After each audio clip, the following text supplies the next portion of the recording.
Good morning. This is Maggie Mathias from Second Nature. I'm going to share with you today our guidance video on Parcel RAM version 2, which was released in August of 2017. I also have Michelle Tanner here with me to assist me in managing the webinar. My goal is to keep this to less than an hour. This webinar is being recorded and we will post it to our YouTube channel for anyone who would like to watch it again or who had missed our earlier broadcast. I'll be sending out that information via email. Our goal today is to talk about what 2Inform and Parcel RAM are. I'll be giving you a brief overview of the website and then really diving into the parcel condition assessments and how we quantify the benefit of those runoff neutral parcels, as well as sharing with you the updates we made for LID project tracking, which is directly aligned with the PCR requirements for the Central Coast. If at any time you have a question, please just raise your hand and I'll be able to unmute you, be able to share the question with the group. You can also type in a question as well and we'll be able to work on that. So why 2Inform and what is the purpose? We know that there's lots of frustrations that the stormwater community has, and really this is probably with all of the environmental science community. One is we need to be in compliance, but it's the permit that I've seen is pages and pages long. So what does that mean and how can you show that you're in compliance? Another frustration we often have is managing our resources, whether that's our staff time, the funding we have, the equipment we need, or harnessing the volunteer energy the most efficiently. And so, and then the third, and this kind of wraps up into everything, but how do you communicate? One, where the problems are, and two, we know that we're all doing good in the world. We're taking actions, we're making a difference, but we struggle with how to communicate that to the public, to our funders, to the regulators, to our council members.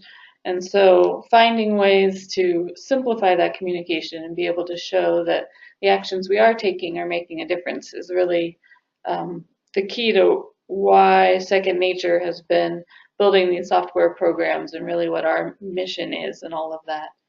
Nicole often said she went to get her PhD and she was just always so frustrated with how complicated everybody made all of the wording and the conversations, and so her goal has always been to simplify that and figure out common ways to do that. So we have the 2Inform platform. So it's an online software program for stormwater managers. It's all spatially based, and I'll show you that as I'm going through. We've aligned it directly with a number of your permit sections so that we're helping you meet that compliance.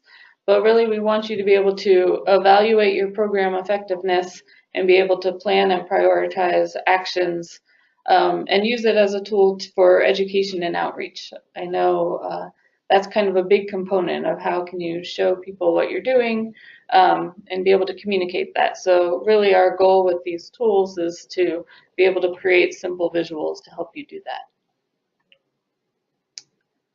that. Specifically for Parcel RAM, the component of that is that we all know, we've all seen this figure before, but the urban water cycle, where because of the impervious coverage and any number of reasons, we aren't being able to save our stormwater, and we're losing that. And there's been such a movement in the state to utilize stormwater as a resource, and how can we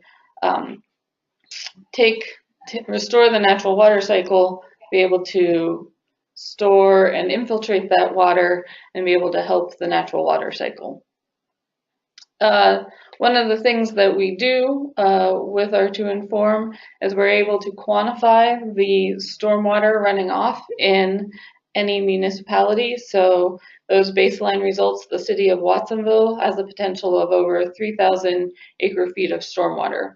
So what can we do to be able to reinstate the natural water cycle and save some of those resources. I was just listening to or reading a report on Andy Fisher's talk. He gave a talk to the Storms program in May, and he talked exactly about this need for distributed infiltration. And there's kind of 3 spatial scales that you can do that on. He talked a lot about the mid-range one of doing recharge on larger agricultural properties.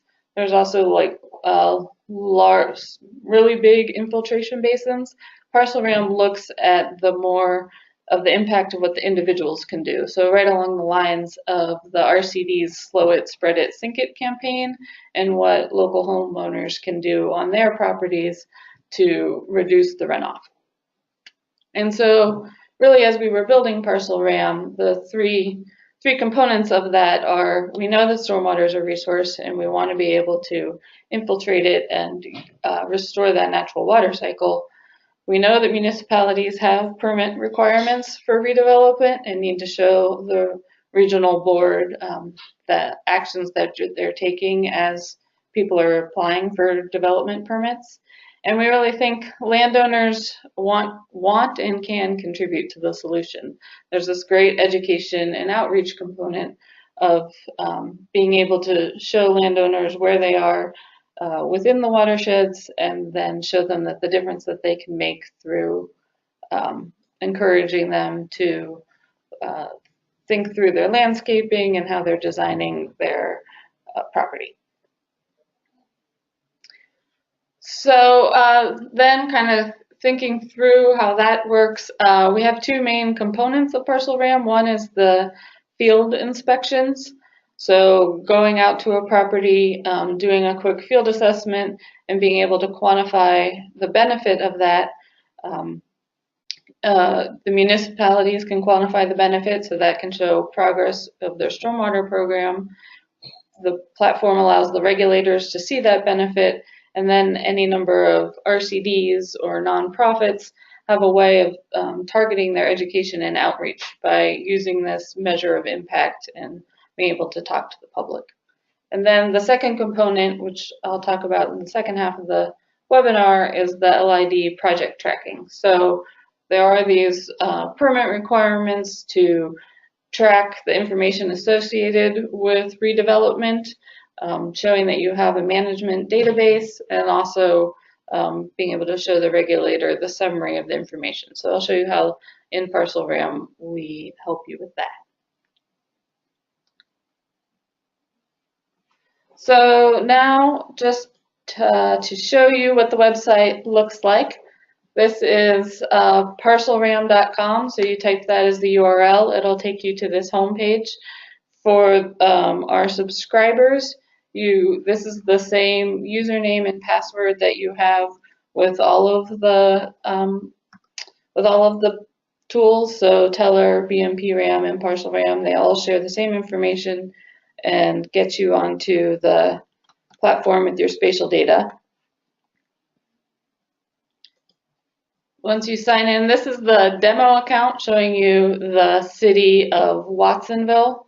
So these show the catchments that you've delineated through your baseline effort and your mapping are all in here. You can see you can turn on the discharge points. We have the receiving waters displayed as well, and you can highlight the areas that are draining to those different receiving waters. It will also show you in this layer the land use. So again, all of this that you've seen in Teller as well is also in Parcel RAM. You can also load up the BMPs that you've inventoried and assessed throughout your city. So really, our whole goal is that this spatial information that you're kind of collecting throughout all of the tools is available to you. And you can also turn on the layer that's showing you, and we'll talk about this a little bit more and how this works in Teller, but these are the baseline results for the city of Watsonville. So this is showing the runoff volumes throughout the municipality and giving you those results. So you can think about where your parcels are in relationship to those results as well. And I'll go into more detail about that. The other part I wanted to show you about Parcel RAM and with all of our tools, up here in the banner, we've got help resources. So there's a technical document that came out with Parcel RAM. We have some guidance videos. This is the link to the YouTube channel where I'll be posting this, as well as our field protocols and our user guidance for making the field observations.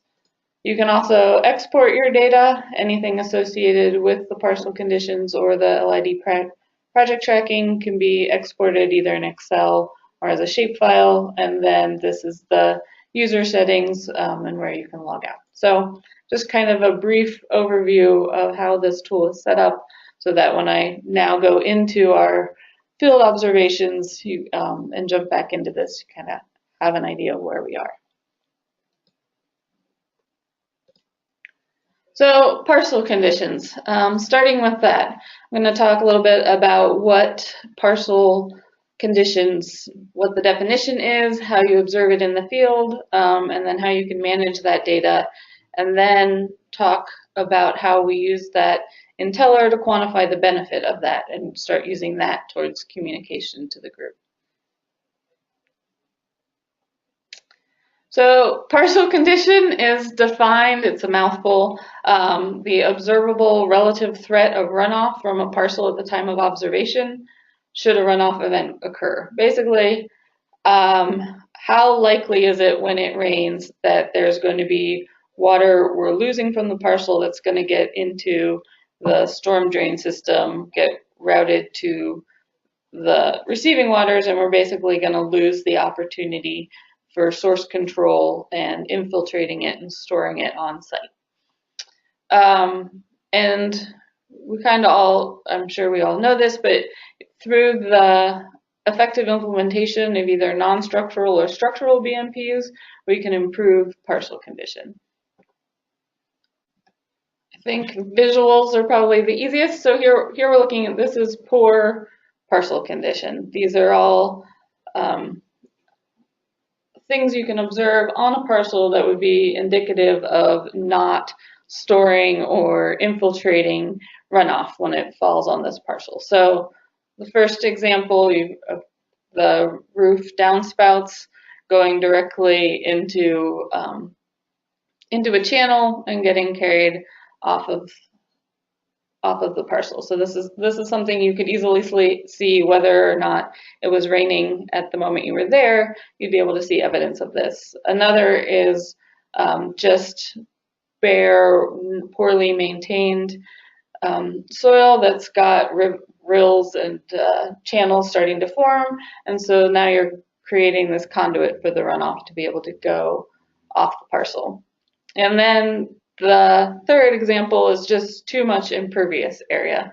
This, embarrassingly, my backyard looks a little bit like this. The previous owner had an RV and paved my backyard to make it a parking lot. So it looks a lot like this. There's limited pervious surfaces to be able to store that. So these are all simple, quick observations you'd be able to make to determine that this parcel is probably not infiltrating stormwater.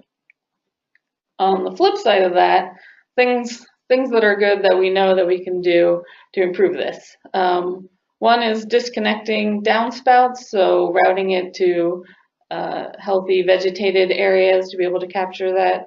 You could also have rain harvesting or rain barrels would also be a way to do that. Having bioswales or native vegetation in these channels, places where you're ponding the water, and having it interact with vegetation for either evapotranspiration or and watering your plants, anything like that. And then removing those impervious surfaces and replacing them with pervious surfaces, whether it's examples like this or porous concrete, the flagstone, all sorts of kind of options of creating more space for pervious areas. And so this, I mean, the general idea, you can see these, this is what we try to do with all of our rapid assessments. We know that the end goal is the parcel capturing and infiltrating stormwater, or is it not? And what are the simple observations we can make to be able to determine that?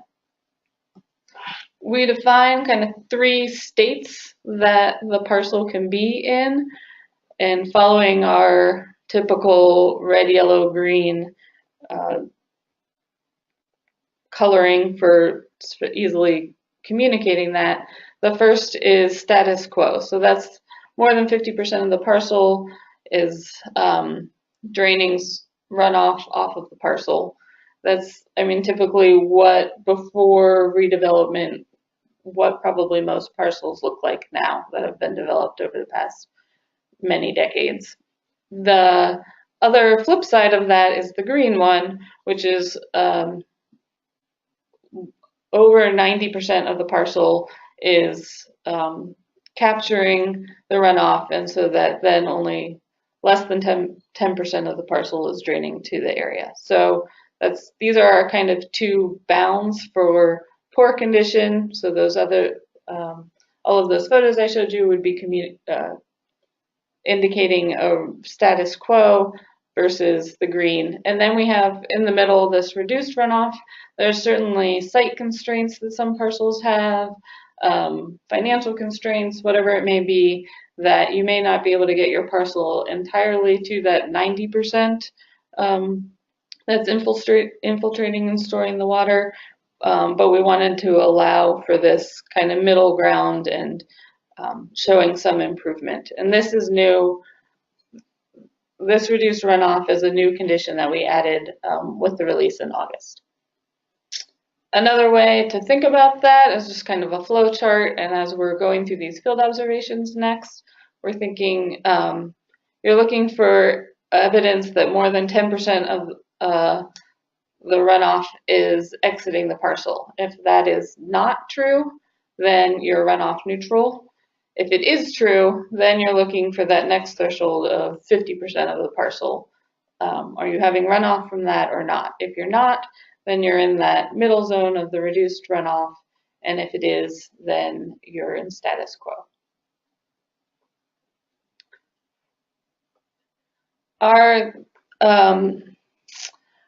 In order to help you through that and kind of be able to tell if you are in the red, yellow, or green, we have this visual of a parcel and have walk you through on the field observations how you can go through looking at your different points and deciding whether or not it's runoff neutral, status quo, or reduced runoff.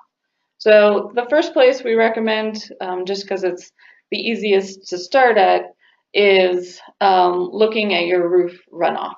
So any of the buildings, going around, walking, looking at those downspouts and thinking about where the water goes. If any of the downspouts go directly, let's see, so 1A here is draining directly onto an impervious surface and draining off the parcel. That is an indication that it is not runoff neutral. So we would say you should stop. Another is if the downspouts directed underground and you don't have any proof that it's directed underground to some sort of harvesting or collection facility, it's likely being routed to the gutter system. This is another example of what mine does, but I have these outlets in my curb at the street level, and so many of my downspouts are going directly out to the storm drain system. We say if you're not sure at any time, we always ask you to be conservative and indicate that it's probably not runoff neutral, that you would stop. And then if you do have design plans or you know how the property owner constructed their development, then you might know that this is being routed somewhere else. But it's really hard to see this in the field. And then the third is what if the storm drain system, that example I showed in the photo, what if it's being directed to a pervious surface and there's a lot of channel? Then that would be another indication that it is not runoff neutral. The second area that we have you look at are the impervious surfaces. So is there, from those impervious surfaces, is it being drained to a bioswale? or some sort of pervious surface, or is it just being sheet flow directly into the street? So if at any point you see that a fair amount of the area of the parcel is going directly as sheet flow, you would stop. Now you're saying that's not runoff neutral. The third area we have you look at is the perimeter of the whole parcel. So this is my example of my parking lot. That goes directly to the fence line. So there's any water that's flowing off my property is either being routed into the street or towards my neighbor's property. So we ask that you walk the whole perimeter and check that out. And we think at least 2 feet of some pervious surface along that boundary would be good to be able to capture and infiltrate some of that runoff as it's coming. We also, with the way these parcels are all developed, the smart way is you're focusing the runoff towards the street. So we suggest bringing a level, or lots of times people's phones now have level apps. So placing that down and really figuring out where the water is flowing and what those flow paths are over the parcel will help a lot with this. And then the final place is to check out the pervious area conditions. Do you have channels and rills within your pervious area that are having flow directed off the parcel as concentrated runoff? So you do these simple observations, kind of going through the flow, basically you're trying to convict the parcel. Do you see evidence of water getting directly concentrated and flowed off of the parcel or not? And then that final evaluation, if at any of these points you stopped, that was red, it was status quo, and then thinking about that 50% versus 90% threshold for the total parcel area. We really want the whole idea of runoff neutral, and I'll show this to you when we show the quantified benefit, but we're making it difficult to achieve this green one, and so that's why it's at 90%. There's a high threshold of really getting most of the parcel to not have runoff generated and transported off of it. And then this 50 to 90%, those are a little more leeway. And we're not asking you to spend a whole time and quibble over whether it's 49% or 51%. We're talking in like plus or minus 10%. And if you're not sure, you make the observations. You can go back and look in Google Earth and sort of think through the spacing of the impervious surfaces and the roof structures on your property. So I showed you all of the different pieces. There is a hard copy field data sheet that you can take out into the field. It walks you through these steps, thinking through the questions, allows you to take notes on it as well. But then you can also do that in the website. So now I'm going to go back and show you how this data entry would work on the web. So oftentimes you can enter if you know the APN or the address, you can start to type that here and it'll narrow it down for you. The other option is to go into your catchment and know where your parcel is. If you're out in the field and you have internet access, then Parcel RAM works on your phone or your tablet device. You just log in and it'll give you that magical blue dot that lets you know where you are, so you can always use that as well. If you are in the tool, you can turn on the satellite imagery, which will then help you a lot with figuring out where your impervious surfaces are, where your parcel boundary is, where your roof lines are, so helping you with finding all of those points and evaluating them. Then when you click on the parcel, you can click Assess Parcel, and a very simple data form pops up. Clicking on the brown buttons, it opens the data entry. You can select the date that you're in. And then the observations. We don't put the whole field data sheet in here right now. We're certainly, as people are using these protocols and training other people on them. We would love to hear your feedback on how we can improve the data entry, but for now it's you enter the final result that you had. And if you select status quo, it'll give you an opportunity to mention where it failed. Was it that all of the roof drainage was going underground and directly to the street? Were there issues with the impervious surface? So this is just kind of helping you for later when you're thinking about ways to improve the property, or make suggestions for bringing in designers or whatever role you might have there. I'm going to say that this one was runoff neutral, and then there's also a chance to enter any notes that you have on the site. As soon as you save the data, the result is stored. I recently learned that, let's see, let's get out of here. We're in a new water year now, so I need to change the date here from the drop down, but then that data was automatically entered, and so now you can see you've got a green parcel here. And if we go back and look throughout the municipality, you can see that distribution of red and green and yellow parcels. So the way this works is any gray parcel has just not been assessed. There's no data there. But then the red, yellow, and green show you the most recent condition of an assessment that you've done. Hi, Jeff, you have a question? Yeah, thank you, Megan. This is really helpful. Just one thought about future functionality for this tool. At some point, we may be able to use Parcel RAM for, say, like a stormwater utility or some type of fee, and that fee could be adjusted based on whether or not they're capturing all the stormwater on site as an incentive to get people to neutral.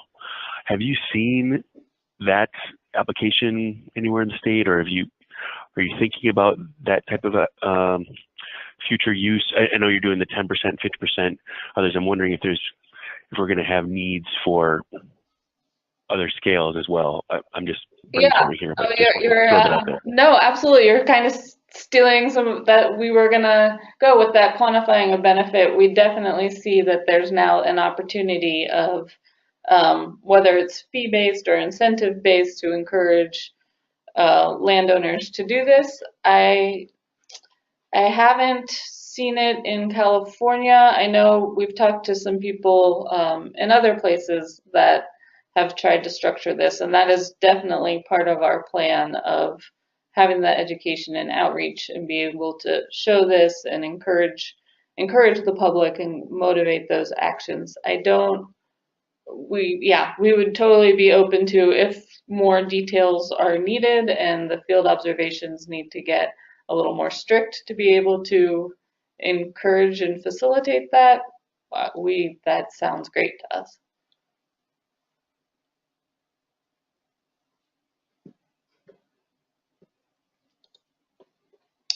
Cool. All right, so that's the field conditions. Now that was a perfect segue. Thank you, Jeff. Into how we quantify the benefit. So we were talking about Parcel RAM, that has the field observations that we collect on parcel condition, and then that gets loaded into our stormwater tool to estimate load reduction, or teller, to quantify the benefits of that. And I'm just want to quickly go through how that works through some screenshots from Teller. So this is, again, talking about stormwater as a resource. This is Watsonville's baseline volume map. So they have 3,355 acre-feet of stormwater that's a resource to them. What this map is showing is then by unit area, which catchments have the greatest volume. So these could be seen as the opportunities of where to start and where to focus your actions. We can show this for the entire municipality, or we can just focus in on one catchment and have it's about 100 acre-feet of stormwater that's available. So then, so this is our starting point. In baseline, our definition of baseline means no improvement actions have been taken. So no structural BMP implementation, no properties that are runoff neutral. So based on other geographic inputs, where's our starting point? And then over time, we can look at how the benefits of parcel condition may improve that situation. So if we're in year one, this is baseline, haven't done any assessments, have no colored parcels. And as we start to outreach and think about either people are applying for permits and we're evaluating them, or we're working with nonprofits with the RCD and reaching out to people and evaluating where they are on their property. We start to collect data. We may have some red parcels that are status quo and some yellow parcels.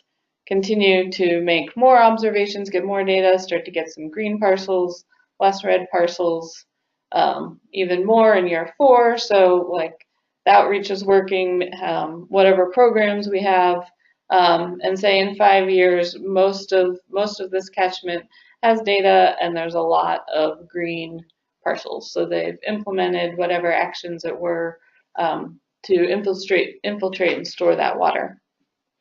And so then the way that works, so if this is the parcel condition data, that is directed directly into Teller, which models the benefit of that. So this is showing if this was our year 1 where we were in baseline and had the nearly 100 acre-feet of stormwater, as we make observations, implement actions, we can show that improvement over time. Our yellow parcels provide some benefit, our green parcels provide even more benefit. Gray and red parcels just are equal to baseline. And so we can also quantify, this is showing those parcel improvements and that contribution. So we can now quantify the benefit. So if we do have a landowner that's implements new designs on their property, adds bioswales, stores a bunch of water for rain harvesting, does any like gray water solutions, any of that, we now have a way to measure that benefit and again tie that directly to what Jeff was asking about, inspiring them, whether that's through rebates or incentives. I mean, the flip side of that are fees, but this being able to measure this benefit and communicate that gives us a whole lot of opportunities. And this is also now directly tied to quantifying the effectiveness of your program, which is tied to reporting to the regulators every year on the effectiveness of your stormwater program. And so then what that does on the mapped version is we now have a new set of priorities. So this was our dark blue catchment, and it's now light blue, and we have our total stormwater that's running off is now much less. It's about 2450 acre-feet. And we have new priorities, new opportunities of where we can focus our outreach. The other component of that is you can look at this either for the city-wide or just focus on one receiving water. And I was thinking this ties really well. I know our local Santa Cruz RCD has a program where they have landowners know which watershed they're in. So now if you have education around which watershed you're in, and then you can show exactly which catchment you're in and how much benefit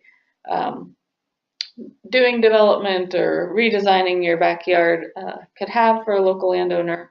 There's just this kind of, we think, kind of snowball that gets generated of encouraging people to think about stormwater as a resource and what improvements they can have. And really being able to quantify that benefit.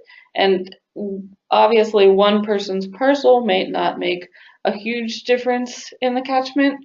The individual parcels, depending on their size, probably aren't going to impact the 99 acre-feet of stormwater, but if you can outreach to a neighborhood and kind of those cumulative benefits, then it really can start adding up. And I mean, source control is always one of the easier places to tackle than having to treat the water after it's already running off. So with that, I'll open it up if there are any questions on the partial condition field assessments. And if not, I was going to move on to the LID project tracking. So if there are any non-municipal people that might not be as interested in that, you could feel free to step off.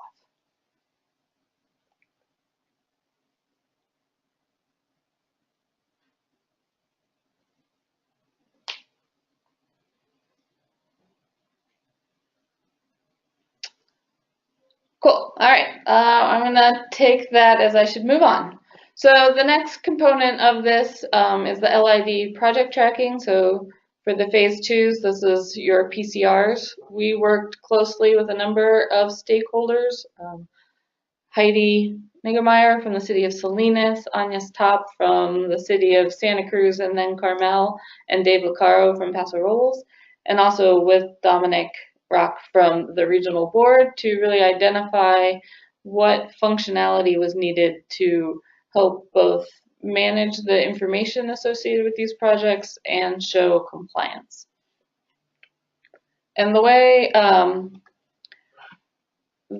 so this, I do want to mention, of course, with all of our things, this is our first go at this with those stakeholders, but as you use them, please provide feedback. We know there's lots of room for improvement on this, but the basic idea, the life cycle of an LID project, you start with the project inventory.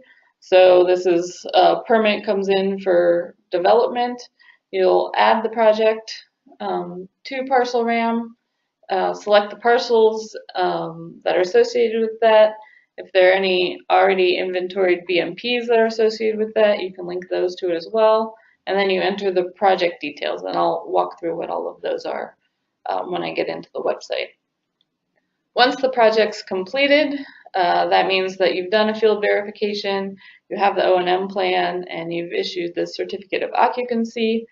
Then at that point, the data becomes available to the regional board. So when they log in, they can see those completed projects. There's a summary we have available to show them. It's equivalent to the example that they have of what they're looking for uploaded to Smarts, and that's now summarized in the Parcel RAM interface. So kind of simplifying and communicating what you've done to the regulator through their login that they have to your account. Then, so you do that one time, and then we have these more regular inspections and maintenance, and whether that's annual or once in your permit term, I know that this kind of varies across municipalities and phases, but we give you an opportunity to track the letters that you've sent out to landowners or whoever's in charge of the operation and maintenance, and track when you receive those letters. Right now, this is pretty simple interface, and we know that there's probably some common ground we could find in helping you to generate and actually send out those letters. But for right now, it's just tracking. It also includes the inspections, whether the Parcel RAM inspections that you've done or any BMP RAM inspections on those properties. It tracks that as well. And then there's annual reporting. So showing that you have a database that's tracking all of this information and tracking your inspections.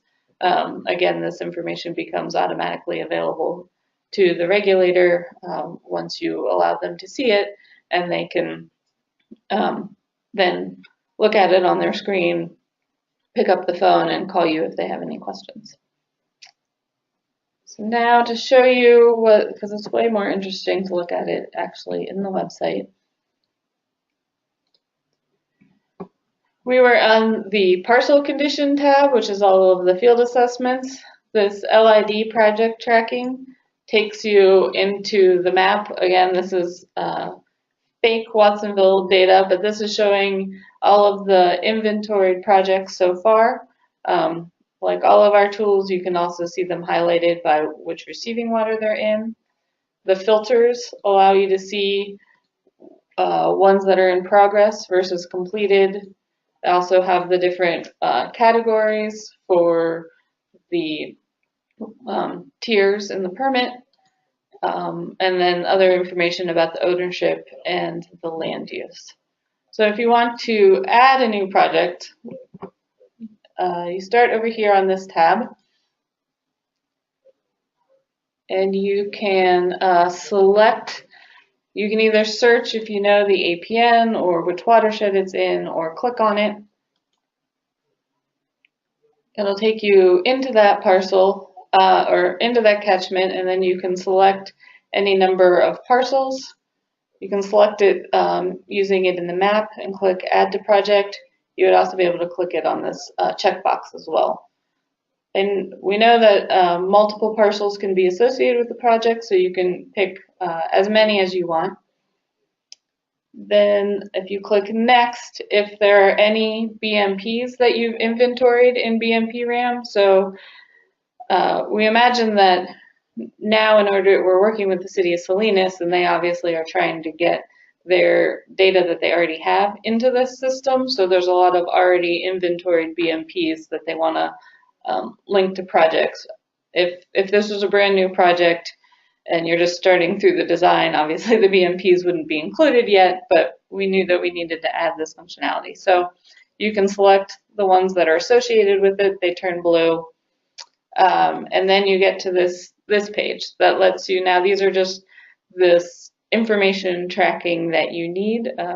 We really tried to focus our stakeholders on what was the specific information they needed in order to track the information, trying to focus it down as much as possible. But you give your project a unique ID. You can say whether it's new development or redevelopment, and then start through this process. And we know you're probably, as the project's going through, you're going to need to kind of come in and out of this to as you get new dates, but the date that it started, which is usually when the permit application came in, or whatever your start date for saying this project's in the queue. Then as field verification is done, you get O&M approval, and then the certificate of occupancy. You add all of these dates as you go along. This section is all on the project design, so the amount of impervious area, whatever permit performance requirements this project's meeting. We've got the list of the special circumstances that are in the Central Coast PCR, any alternative compliance issues that might be related to this project, and then if you can't do anything on that project, but you're going to link it to offsite mitigation, you can select we assume that you would also have whatever project would be the one that's mitigating would be in this list, and so you could associate those. Then we have the contact information for the owner and the O&M information, any notes you may have, and you can also attach any files. So the final O&M plan, any design plans, anything else that you might want to store with this project in case you are no longer the one managing it and you need to hand it off to someone else. And then these files are also available to the regional board on their login. So if you need to share any of that or going through an audit, those are available. So then you would go through all of that, confirm it. I'm not going to do that right now, and you'd have this now as a new project that would show up in the map. If you're more of a list person, all of those projects also show up here, and you can sort by any of these headers, clicking to see which ones you may need.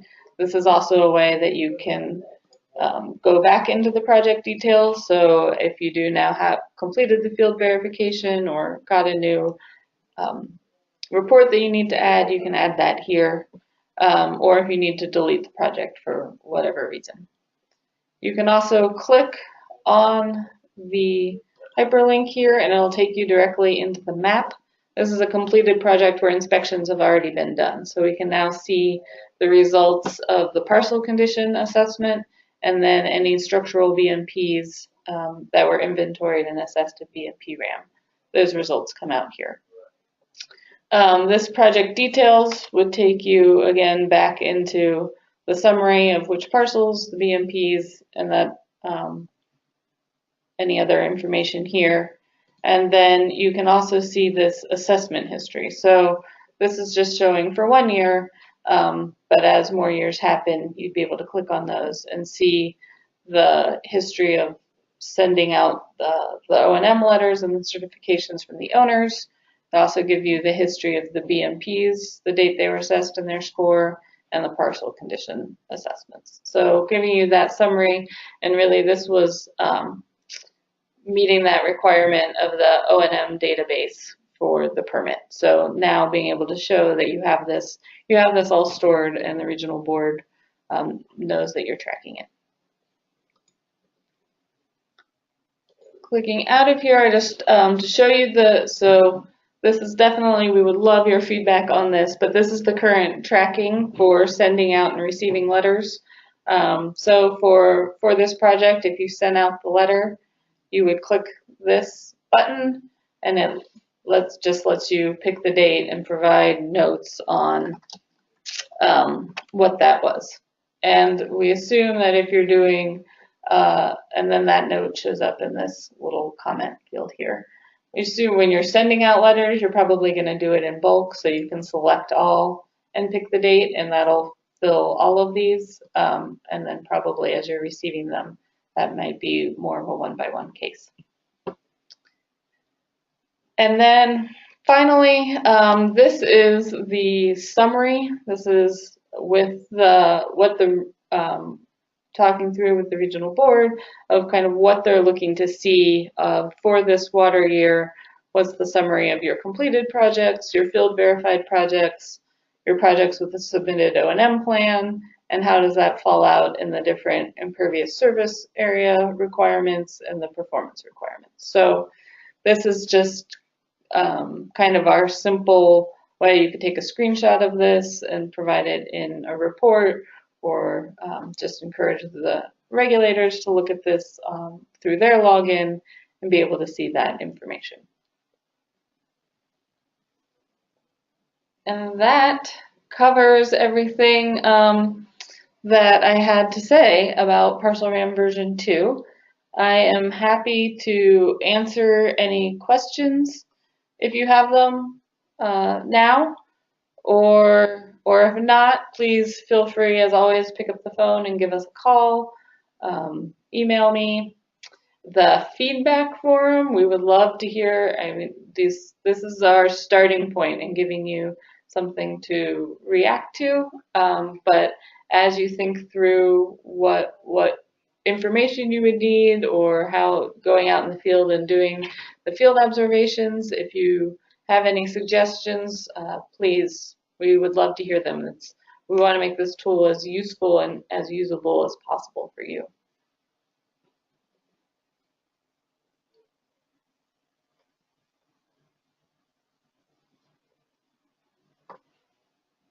We got one question about will this suffice for the regional board as an information tracking system for the post-construction requirements? The answer to that is yes. We worked very closely with the regional board to make sure that this was meeting their needs. So for the requirements of tracking and providing information on your PCRs, this has everything they need.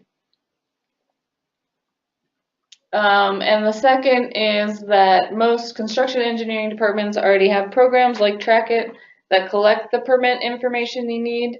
So we kind of see this as, I mean, we would love to hear more about how what TrackIt information you have, and how that how we can intersect those and create ways, simple uploads from your TrackIt system into Parcel RAM.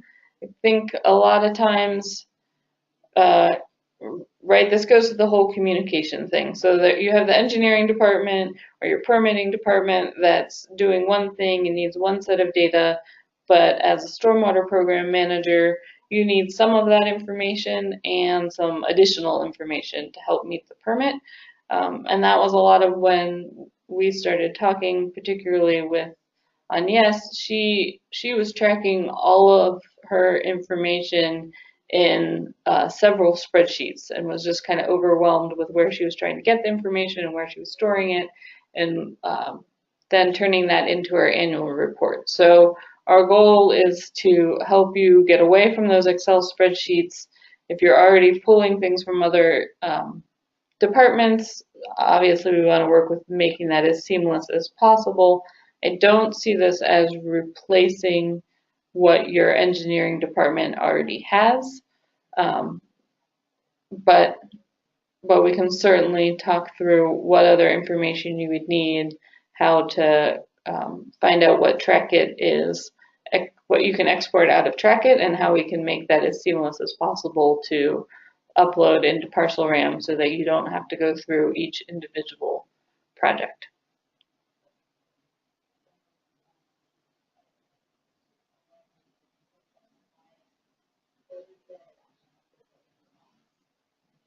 All right, well, with that, please, we'll be posting this later today.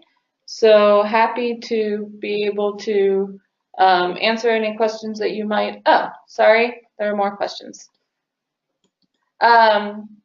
So another question is, how many people can be on the license for the SaaS agreement? Right now it's 3 users. And that's, but yeah, it's 3 users right now. So you have 3 individual logins for your municipality. Please give us feedback more on that. If we certainly don't want to inhibit your use, and we want to make it as easy as possible for you. So if you have any questions on that, let us know, and we're happy to work through what it might look like to get more subscribers. Hey, Damaris, do you have a question? Damaris, are you there? No. All right, well, thank you everybody for your attention today. Totally appreciate it. Let me know if you have any other questions, and have a good day.